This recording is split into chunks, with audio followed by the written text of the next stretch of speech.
Hey folks, Ariel over here at Fineth, where today I want to do a little update on how the solar system that this tiny house that I'm in has been working since it's been approximately 8 years now that I have been using it. If you're new here, welcome, and what I am sitting inside right now is my tiny house called Fineth. I've lived here for a lot of years. There's been changes in location and other things over time. There's, I don't know, 650 something different videos and close to 400 blog posts and stuff, so if you want to know more about the rest of it, go ahead and check all that stuff out, and welcome. I'm glad you're here. If you've been around for a while, you probably know a lot of that stuff. Anyway, so I want to address, because over the years I continue to get questions about how is the solar system working, my thoughts on that and so on, and the kind of reviews I find most helpful personally when I go looking for information is not like the unboxing kind of videos of, oh, I opened a package and this thing looks really cool. I want to know, how did it work 6 months later, 5 years later, 8 years later, etc., because that's what I find useful. So that's what I try to do whenever I have things that I have used for a long time and can share that. So again, I'm not going to go into the real details of how all of it works. I've done videos and posts covering that pretty well.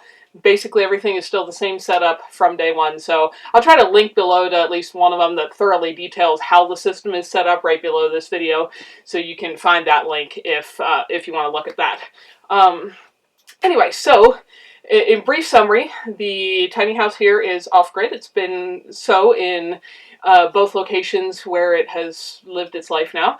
Off-grid is in no physical connection to any public utilities. I've got 400 watts of solar panels, and then under the couch, which is behind the camera there, I've got a battery bank of 555 amp hour batteries, the charge controller that controls the power coming in from the solar panels, the charge controller that controls power coming in from the generator when I need to run that, and then the inverter that lets me pull power back out of the battery bank and plug in my laptop or charge up my camera and create videos for you guys and so on.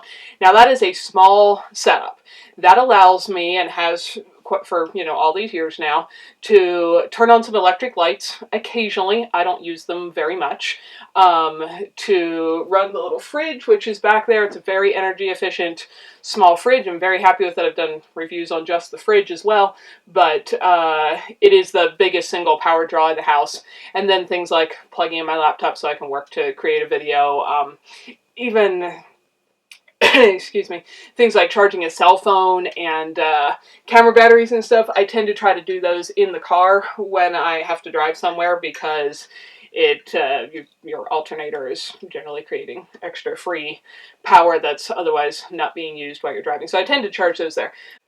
But that small list is really the only things that are powered by electricity in the house here, so it's very limited. The stove there is all propane for the burners on top, and the oven as well. That's somewhat rare. That's harder to find. Often there's electric ovens with propane burners. And there is a little battery that goes in there. I think my first battery lasted me almost 3 years for a single D battery that lets it ignite itself when you turn the switch. I could also just use a match, but that takes a little battery. And the other thing that draws a little power is the water pump that runs, that you can hear in like cooking videos and such, to pump water from the water tank up to the sink faucet. And the water is heated with a little tanked propane heater. So the gist of that is I haven't used a lot of electricity here. My whole setup is small. It has worked fine for what I wanted, and there are a lot of things it couldn't do. It's not big enough to even turn on a lot of microwaves. You could not plug a hairdryer into any outlet in the house and power it on. The inverter does not provide enough power at once to be able to do that. Those are all things that are fine, and I've been perfectly content with living with that for many years now. And as far as how things have held up, the panels might be producing a tiny bit less power as they age. It's not really been noticeable yet, but that is also probably compounded by the fact that, within the last year we moved locations and they're now in a sunnier spot than on the north side of the mountain where I lived before. So they're getting more sunshine, so it would be hard to tell if they were actually producing, you know, more or less. They're actually now producing more power, but that's because the location changed, not because solar panels produce more power over time. The batteries have so far been holding up really well. So there was a time toward the end of this past summer where I was concerned that they were getting to the end of their lifespan. They're 8 years old now, approximately. I bought them over a course of a couple months. They're all very close to the same age, and they just didn't seem to be holding a charge as well. And what I found, that they're back to working pretty well again, is the charge controller from the solar panels is less less detailed or less accurate than the one that comes from the generator. And because of being in the new location, and we had a super hot sunny summer, almost no rain and no clouds, and anyway, there was lots and lots of solar power coming in, so I never needed the generator. When I run the generator, however, which I've normally needed to do, not in the heart of the summer, but, you know, a few times through the year when you'll get a cloudy stretch for a while, or like now in the winter when, you know, it should be snowing for weeks on end, I will run the generator to top off the batteries, and I have done my best to maintain them well. They are AGM, which is absorbed glass mat batteries, which has allowed me to store them inside the house without them off-gassing, because due to my very cold temperatures, I knew if I stored the batteries anywhere outside of the tiny house, they would either be killed by the extreme cold. We regularly in the winter get to 30 below zero or colder Fahrenheit, or I would have had to make them some kind of heated structure outside so they didn't get that cold, because batteries don't like being cold and don't work well being cold, and if you discharge them fully while they're cold, you can actually kill them permanently. It's also a problem with camera batteries, because I do take my cameras out in the cold, and they discharge obviously a lot more rapidly. So I knew I needed to be able to keep them somewhere warm. At the time, the only place that really made sense was in the house, so I got ones that wouldn't off-gas so I could keep them in my house. They are a more expensive battery technology, and you do not want to do a full depth of discharge. If I recall correctly off the top of my head, the original paperwork on them when I purchased them was that if you went from 100% full to zero, you could charge and empty them about 300 times. If you want 100% full to like 85%, and then back to 100 and so on, that you could do that 10,000 times. Now, obviously, 100 to zero, only getting 300 charges with the amount of money I spent on the batteries would not be ideal for me. They would have died in, you know, about a year. It wouldn't have gone to zero every day. So maybe at the most 2 years before they were dead. So I have been very, very careful to always maintain them in that top little bit of the battery and never do a full deep discharge. I'm hearing that there are some newer battery technologies where it is possible to do a deep discharge. The ones I have, that is not what you want to do. So I have been very cautious to maintain that over their lifespan. And what I was trying to get around to saying is when I run the charger off the generator, it has a whole like battery maintenance mode it goes through once it's done the bulk charging, where it does this trickle charge and kind of checks on everything. And because we had so much sun here this summer, and they appeared to be getting fully filled just from the solar panels every single day, I had not run the generator. And when I noticed they were starting to have an issue and they seemed to be discharging very rapidly and not holding the correct voltage and so on, I was concerned that at their age that I was just going to need new batteries or have to do something different. But I fired up the generator and I ran it through its full, let it go the whole way through its trickle charge cycle. That takes a lot of hours. I think I actually ran the generator for 30 hours, just so you have an idea.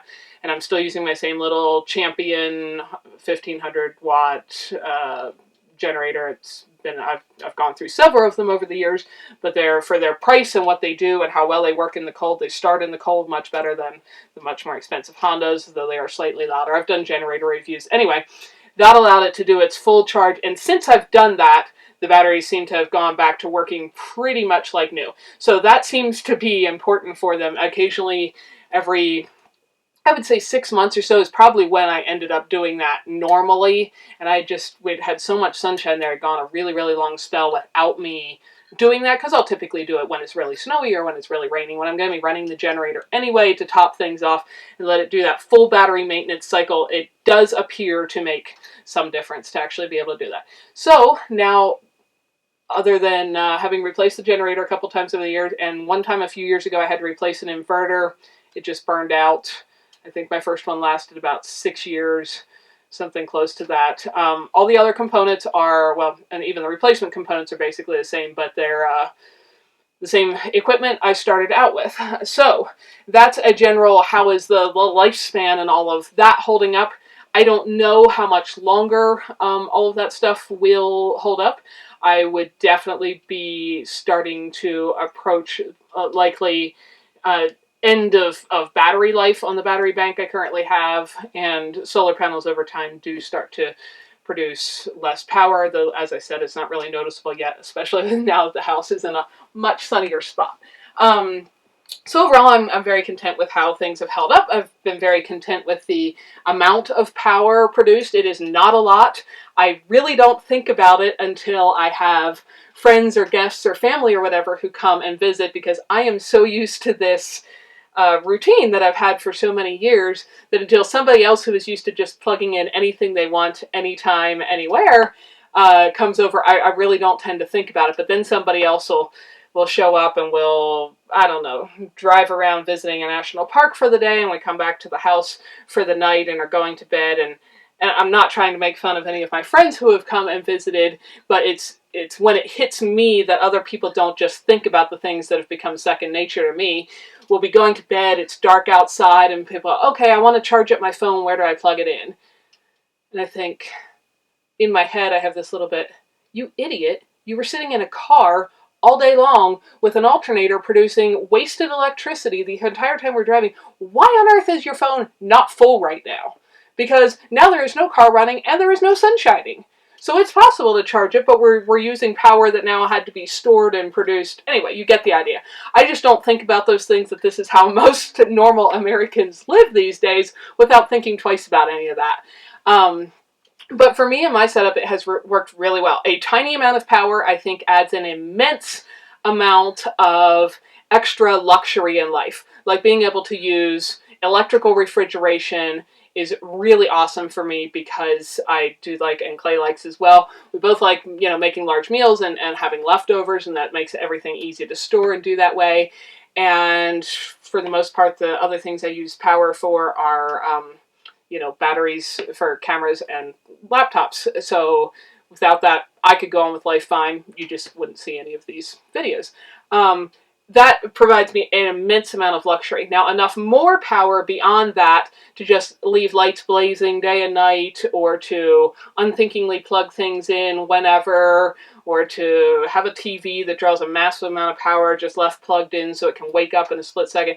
None of that would provide me personally that much more benefit to my life with my interests. So for me, it is definitely not worth having a bigger setup to make that all possible. And my small setup has done what I have wanted over the years. I'm actually roasting hot right now sitting here. It's snow flurrying outside, and I don't know, about 15 degrees or something. And that stove looks like it's out, but it is not. It is putting off a serious heat wave. Anyway, so the other things in the house, like heating, can be done with, well, is done with wood, and I've got flashlights, headlamps, candles, oil lamps, Aladdin lamp, so on. I can do all of the other things with no electricity, and I'm set up and do that most of the time. I don't even like electrical lights at night. It tends to mess with my sleep, so I don't use it very much. So overall, the setup has worked very well, but be aware, if you go through my setup and think, okay, this worked for Ariel, I'm going to set up a setup just like this, that those are some limitations that I have lived with and been okay with and been totally content with. But if you are thinking, I'll do Ariel's setup and then I will treat my tiny house or cabin or whatever just like living on a power grid where I can plug in anything anytime without thinking twice about it, it will not work for that. I can tell you that. So that's kind of that aspect. Now, where is it going from here? I don't know how much longer the battery bank will continue to operate. Batteries definitely are the most expensive part of putting in a system that's entirely self-contained versus doing a grid tie where you put some solar panels on your roof and it's hooked to the grid, and when the grid goes down for safety of the lineman and all, you don't have power either, even though you have your own solar panels. That's not the setup I have, obviously, and so if you're going to actually use and store power and not just have something like a water pump out in the field where it, it runs when the sun shines and there's nothing when it doesn't, you're going to need some kind of storage. And so that component will definitely wear out at some point, whenever it does. Even though I've done my best to meticulously maintain the batteries, I know they will not last forever. So at some point that will wear out. The solar panels should produce a good bit of power for a while, though they, that gradient kind of drops off over time.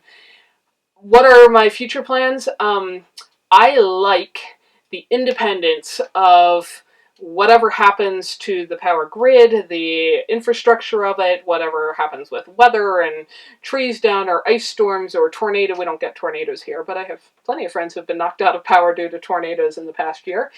All that stuff, I can still maintain my little bit of electrical power that gives me that level of luxury in life without having to worry about any of that. Or without having to worry about somebody deciding to turn my power off, which has obviously happened to a bunch of people as well, for different reasons.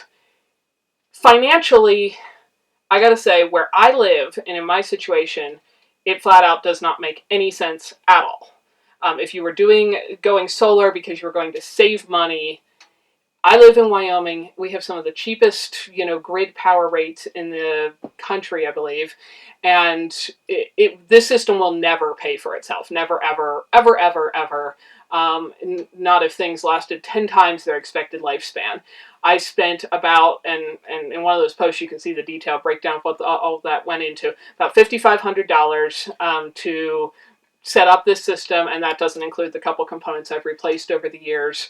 And with the amount of power I have used every month, which is very, very, very tiny, all total, had I bought that power instead for the past 8 years from the local power company and been connected to the grid, presuming at least that I was already connected to the grid, and that was not only not true in the location where I lived, with the tiny house up there in that clearing for many years, it was not possible, it was not an option, it did not exist, which is why I went solar in the first place. And there are often costs if you're not already connected to getting connected. But presuming you are connected, the total amount I would have spent in the last however many years would have been under $500 total for all the power I use. And I spent $5,500 on my setup. So my setup so far lasted me for 8 years. Just do the math quick in your head.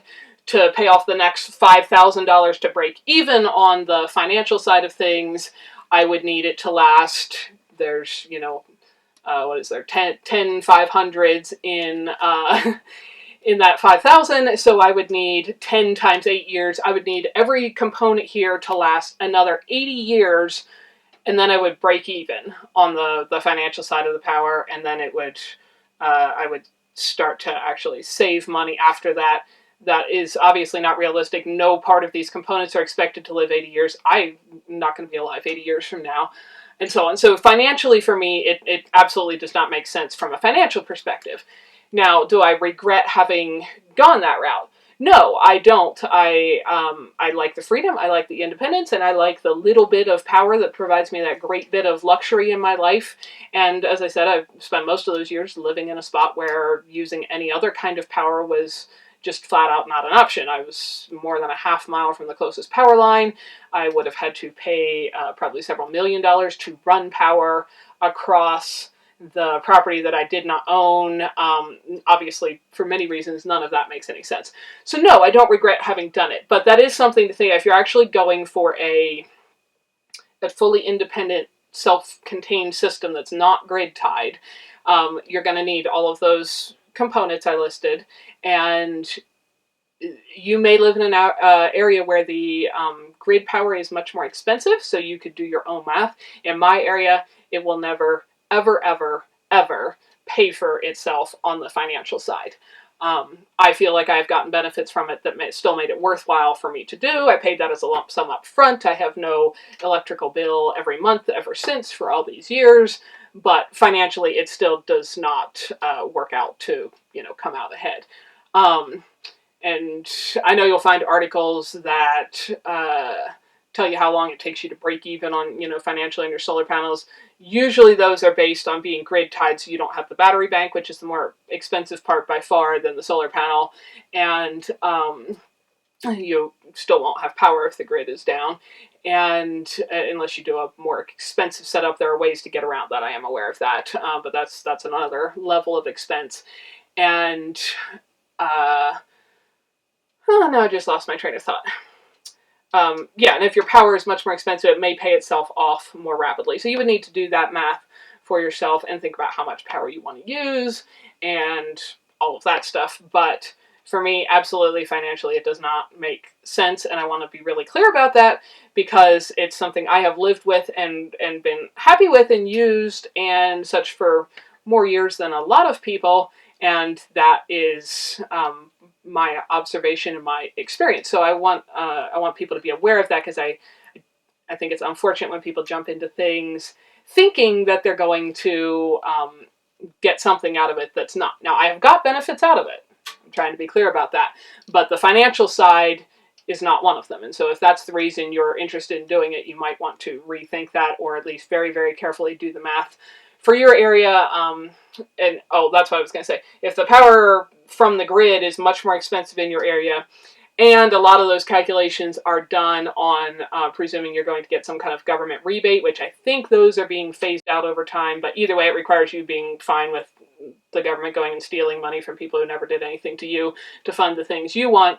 So just be aware that a lot of those factors are being taken into account. If you read some article that says, hey, if you put solar panels on your roof, it'll pay itself back in a year and a half, and why that is so different than what I did. I actually paid for all of my stuff myself, and it's a fully detached, totally self-sufficient closed system to itself, and that's how the math works out for something like that.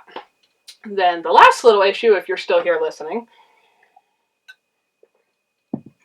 is I get a lot of, over the years, I've got a lot of assumptions about, how did you get interested in environmentalism or going green or something like that, based on assumption because somebody knows that I have solar panels and that's where I get my power. As I mentioned earlier, the reason I went off-grid was freedom, independence, and the ability to have a little power in a location where otherwise there would have been none. Zero. And other power generation options were not a viable thing there. There's not enough fall on the nearby creek there to have created hydro. There's not enough wind tucked into the trees to have done wind.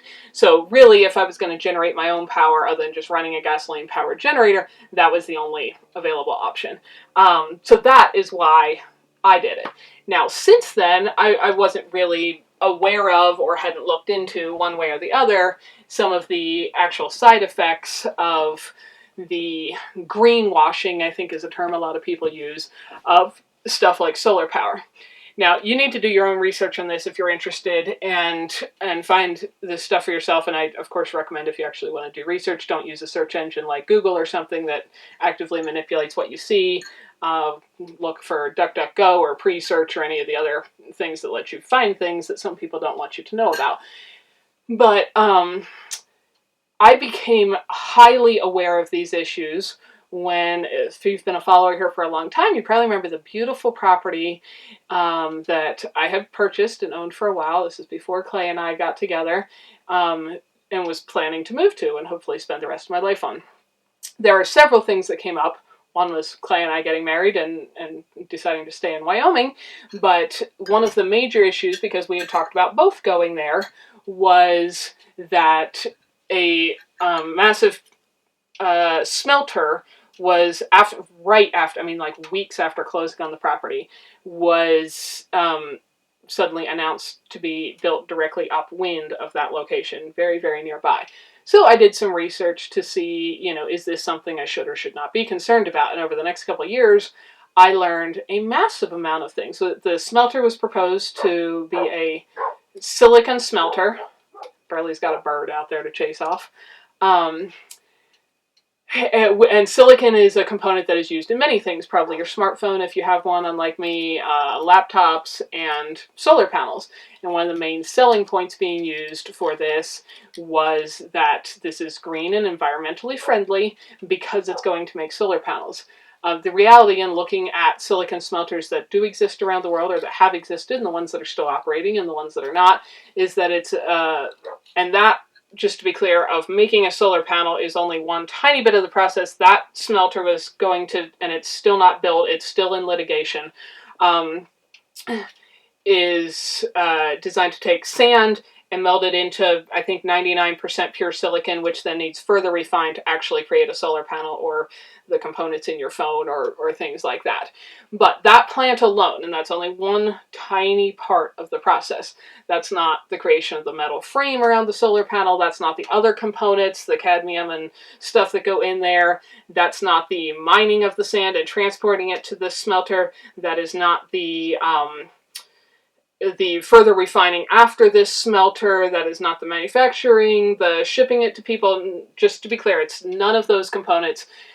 This plant alone was going to require the electrical power from the nearby hydropower plant, which is what most of the grid power there was powered by, sufficient to run 250,000 homes for a year, just to run the smelter. In addition, it also required coal and a lot of wood, because it burns all of those in the process of smelting, and that's a very long topic to get into. I'm trying to condense a couple years of research into a brief description. So you can pretty quickly look at that and say, well, is this one component of this whole big long chain, just this is going to use fairly clean power that's already being created by a hydro dam to such an extent, is there any chance it's ever going to produce enough solar panels to even break even on, well, we could have just plugged all those households into that hydropower and not had any of the rest of the system at all? And it pretty quickly became clear that no, it would not. It would never actually make sense. And smelters like that tend to poison all the water downstream of them, all the trees and plants and people and animals downwind of them. Those actually in this location were two different things. Half the people were downstream and the other half of us were downwind. You find, if you look at aerial photographs of other such places, massive brown dead areas around them over time, and high cancer rates and so on. So that was the main reason Clay and I decided not to spend the rest of our lives on that beautiful property, because we were very concerned about its ability to stay beautiful and healthy for us and our animals and our plants and so on.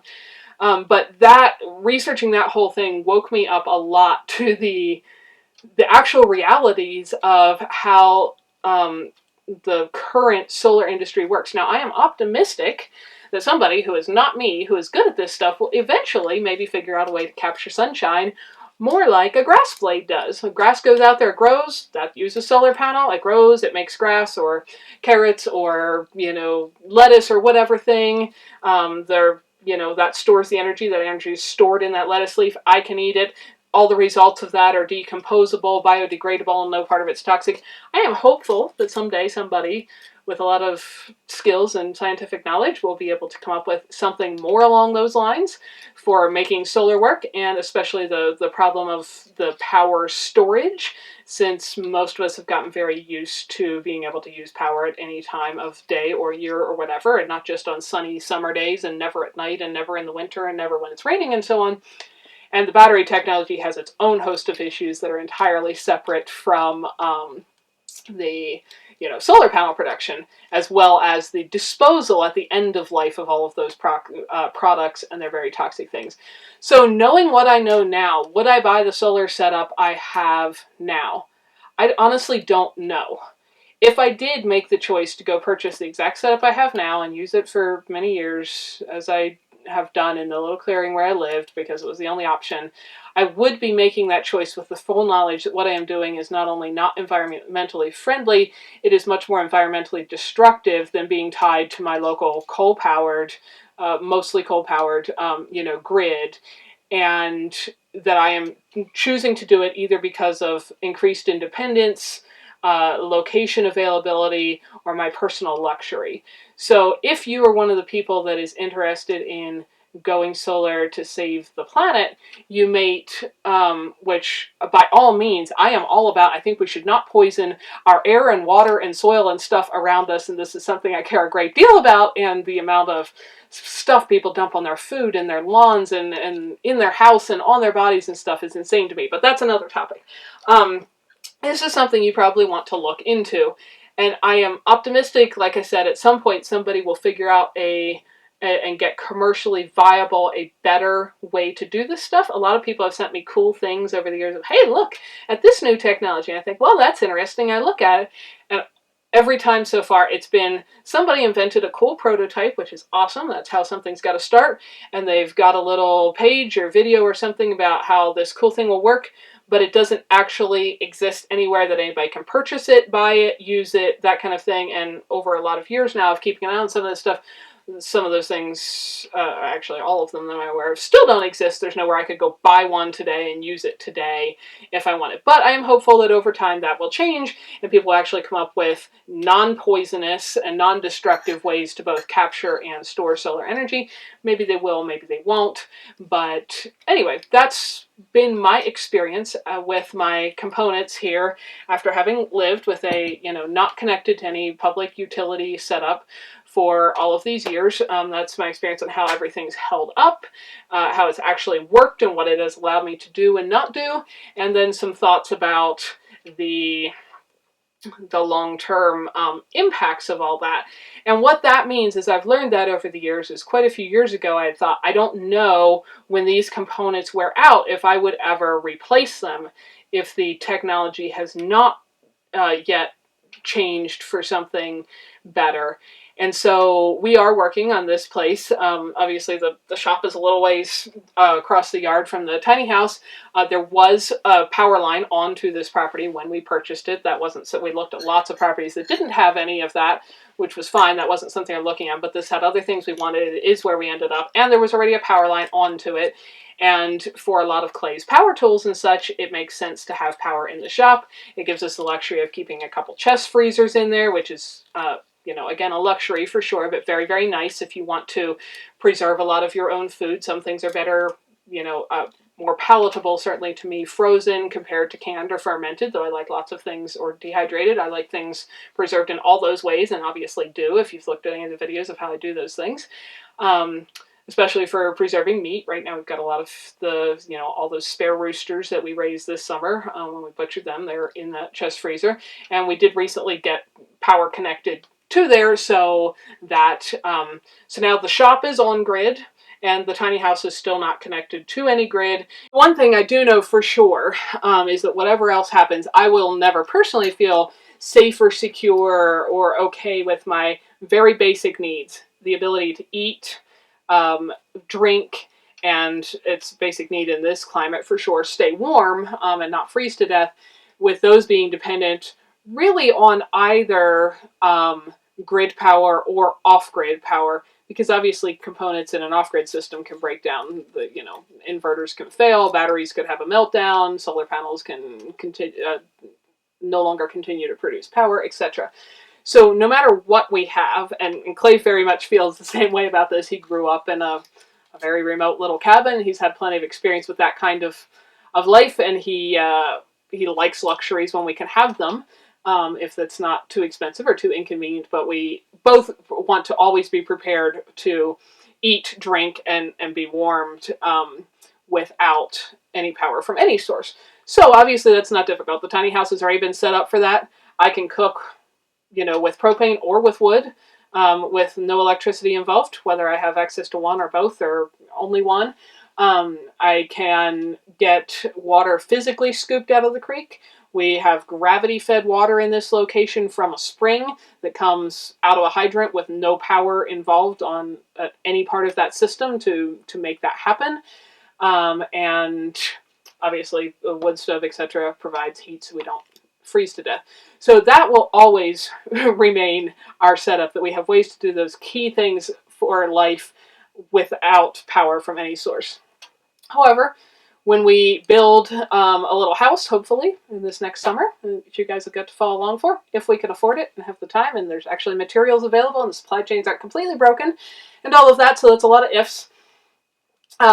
This is one of the few things we've disagreed about. I personally would leave the grid power connection only to the shop, go there when I need to charge batteries, keep a fridge and freezer there, and not have any power at all in the house for health reasons and so on. Clay likes to have some luxuries in the house as long as its power is available and cheap, which it currently is here. Again, this does not mean we will ever plan on having a setup where we will be cold and starving and dying of thirst if that power is not available, but we're probably going to end up with some power wired into that house eventually to make some things just easier, more luxurious, as long as that's available. So anyway, hopefully that's as brief as I could make. 8 years of experience and hundreds and hundreds, probably thousands of hours of research and learning and trial and error of my experience into this now rather long video of what I think of my solar panel setup and being off-grid after having done it for so many years, and just some of the logistics and stuff. And again, this is all particular to my situation and my well, not all, but some of it applies obviously more broadly, but my thoughts on it apply to my particular situation. And so just take that as info to consider when you consider your situation and what you may or may not want to do. So that's an update on solar power system after 8 years of living with it. Hope you guys all have a great day. Over here at Fineth, thank you so much for watching these videos and spending some of your very valuable time choosing to do that. We hope you found something that was useful, educational, helpful, maybe save someone else some time and trouble, or just something just plain beautiful. If you don't want to miss any videos, subscribe and hit the bell. And thanks for coming along on our journey as we build a new little homestead with our tiny house and everything to come.